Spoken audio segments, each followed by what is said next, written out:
Hi everyone, this is Edelit Langkay from SMDC. I've been working here for almost 12 years. You can trusted me. And this is my valid ID. My position is Associate Sales Director, Manager. So nag-handle din ako ng mga tao under me.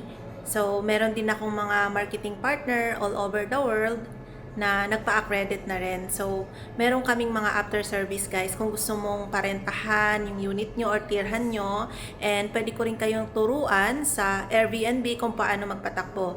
By the way, sa mga project ni SMDC, we have many choices from Luzon, Visayas, Mindanao. Sa Mindanao, we have at CDO, Davao, and sa Visayas naman, we have at Iloilo and Bacolod. Sa mga taga dyan, pwede rin kayong mag-purchase kay SMDC. And sa Metro Manila, marami kaming mga project dyan. Kasi dyan nag-umpisa si SMDC. From Paranaque area, Cainta area, Makati area, Pasay, Tagaytay, Quezon City, Tarlac, Batangas. May mga project si SMDC. And meron kaming mid-rise, low-rise, high-rise, and affordable payment scheme na pwede nating pag-usapan. Kung hindi nyo afford yung Makati, meron kaming Paranaque.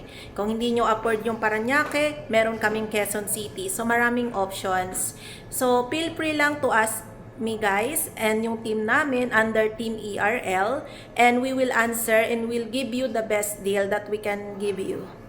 So guys, thanks for watching, and also follow nyo rin ako sa aking YouTube channel na Ed's Realty Guide PH para mapanood nyo guys yung mga vlogs ko sa mga clients and after service. Ayun lang guys. Thank you.